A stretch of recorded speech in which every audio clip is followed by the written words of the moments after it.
where do we find the next energy to power world development?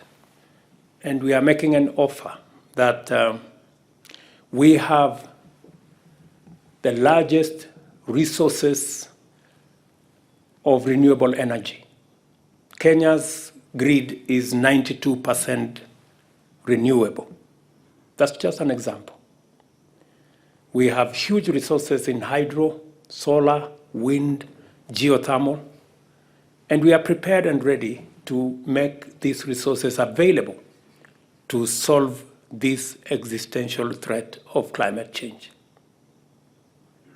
All we are asking is that while we offer these resources, others should come with finances and technology so that we meet halfway and we get a win-win outcome.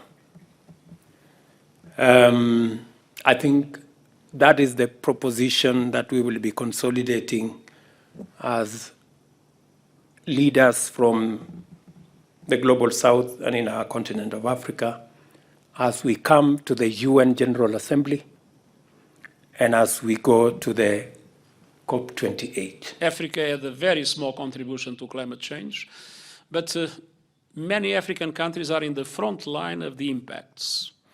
Floods, droughts, many other aspects.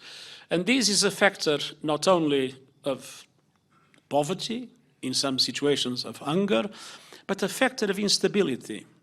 One of the reasons why the Sahel has witnessed such a progression of terrorist forces is exactly because of the impacts of climate change. It's not the only reason, but it is an accelerator of all the other reasons that are creating so many factors of instability within the African continent and other parts of the world.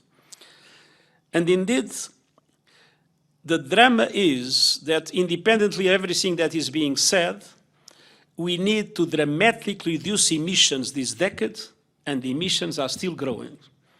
And 80% of the emissions are of G20 countries, developed countries, and large emerging economies.